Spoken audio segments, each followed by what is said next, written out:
Le FC Barcelone a enfin officialisé son premier recrutement pour la saison 2024-25, et la nouvelle a pris tout le monde par surprise. Il ne s'agit pas de Nico Williams, comme beaucoup l'avaient anticipé, mais de Dani Olmo.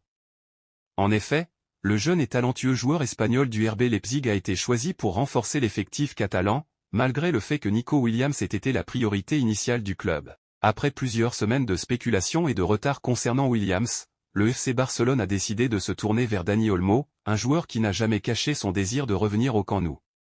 Le feuilleton autour de Nico Williams a été particulièrement médiatisé ces dernières semaines.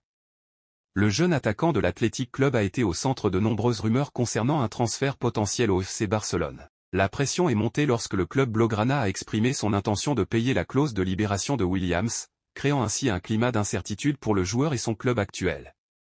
L'Athletic Club, déterminé à conserver son talent, espérait garder Williams pour au moins une saison supplémentaire, avec l'ambition de voir son équipe briller en Europa League et de jouer aux côtés de son frère Inaki Williams, notamment avec l'objectif d'atteindre la finale de cette compétition qui se déroulera à San Mamés. Face à ce climat de spéculation, Nico Williams a publié une vidéo sur les réseaux sociaux de l'Athletic Club, dans laquelle il exprimait son enthousiasme à l'idée de retrouver son équipe après ses vacances.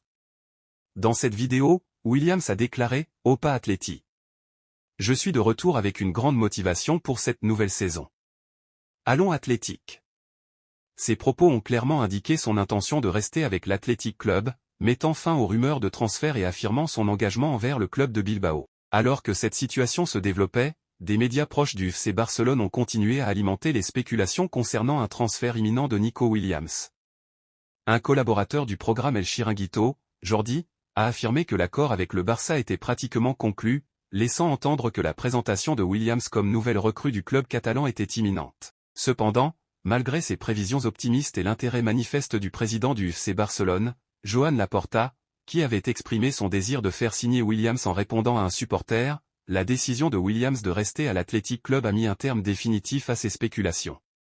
Dans ce contexte, le FC Barcelone a rapidement réagi en se tournant vers Dani Olmo, qui était leur deuxième option prioritaire. Le club catalan a donc dépêché des représentants en Allemagne pour finaliser l'accord avec le RB Leipzig. Après des négociations intensives, le Barça a conclu l'achat de Dani Olmo pour une durée de 6 ans.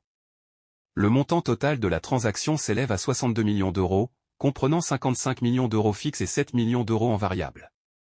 Le transfert de Dani Olmo suscite des réactions partagées parmi les supporters. Certains doutent de l'opportunité de cette recrue, estimant que l'intégration d'Olmo dans le schéma tactique pourrait poser problème et que cela pourrait nuire à Fermín López, qui a eu une saison remarquable l'année dernière et a été l'un des principaux buteurs du club. D'autres, en revanche, sont convaincus que Dani Olmo apportera une grande valeur ajoutée à l'équipe. Capable de jouer à plusieurs postes, tant au milieu de terrain qu'en attaque, il devrait pouvoir s'adapter facilement au schéma tactique du FC Barcelone. La présentation officielle de Dani Olmo par le FC Barcelone est attendue pour demain. Beaucoup se demandent quel numéro il portera, et certains supporters estiment qu'il devrait hériter du numéro 10, qu'il a déjà porté avec l'équipe nationale espagnole lors de l'Euro. Que pensez-vous du choix du FC Barcelone de recruter Dani Olmo plutôt que Nico Williams? Pensez-vous que Dani Olmo devrait porter le numéro 10 au Barça? Partagez votre avis dans les commentaires, et je me ferai un plaisir de lire vos retours. Nous nous retrouvons très bientôt pour une nouvelle vidéo, restez connectés.